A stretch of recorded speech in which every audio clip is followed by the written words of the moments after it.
Kahapon ang deadline ng mga banyagang POGO worker para ipa-downgrade ang kanilang working visa sa Temporary Visitors Visa.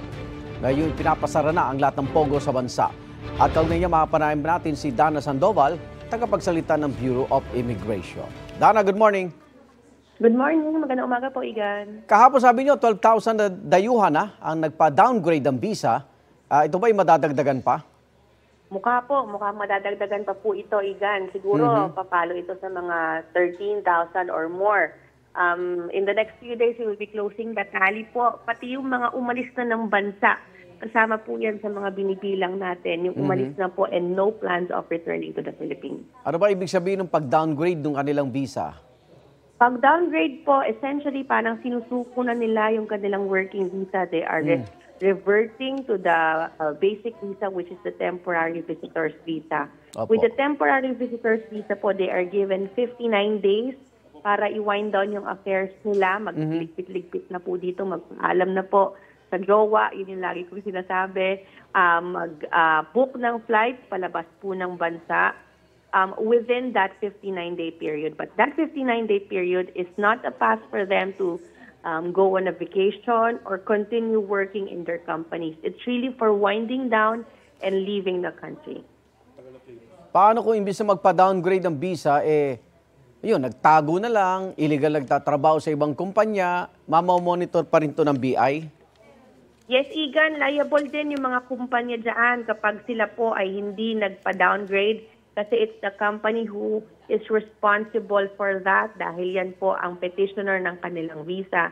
Then they may be held liable. Yan po ay pwede nating ituring as harboring illegal aliens. That's why it's the responsibility also of the company to ensure that their employees comply with immigration laws. Yung mga foreign nationals po na decide na magpaiwan at magtago at illegal, they will undergo deportation proceedings and blacklisting.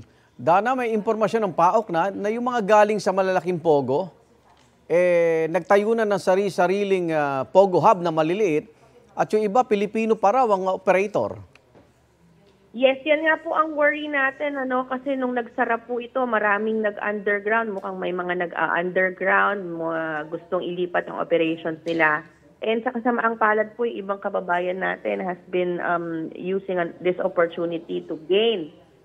Kaya tama po yung nabanggit kanina doon sa soundbite ng PAOK na wag po tayo magpapasilaw sa mga offers nito. Kasi baka instead of big companies ngayon, they are using smaller resorts and hidden areas, mga residential areas po para magtago ng kanilang operations. Kaya nananawagan din po kami sa mga local government units to be strict in giving permits sa mga kumpanya na nagtatayo dyan sa kanila pong mga area. Opo. Lipat tayo sa ibang paksa, yung asawa ni dating presidential spokesperson Harry Roque na si Myla, nasa Singapore pa rin ba hanggang ngayon? Paano ito nakalabas na may warrant ang Quad Committee? Pwede ba yun? Nakaalis po siya as early as September 3 before anything else po. Okay. Ang lookout bulletin niya po was issued September 16 already. So maaga-aga po siya nakaalis. And has no records of na bumalik po mula nung araw na yon. Okay. So nasa Singapore pa ba? So far po, yun po yung information na nakuha natin, but we are closely monitoring po kung ano po yung mga movement. Si Attorney Harry Roque? As per record po natin, wala pa pong recent departure and nakalagay rin po siya sa Immigration Lookout Bulletin noong August 6 pa. Okay, so hindi siya makakalabas ng Pilipinas?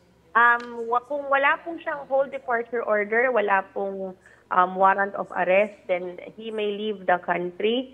But nakamonitor po tayo doon sa kanyang travel and we will inform po, halimbawa ma-intercept po natin siya sa paliparan, we will inform the appropriate authorities to check kung merong recently or freshly issued warrant of arrest or whole departure order against him. Maraming salamat, BI spokesperson Dana Sandoval. Ingat! Salamat po at magandang umaga.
Igan, mauna ka sa mga balita. Mag-subscribe sa GMA Integrated News sa YouTube.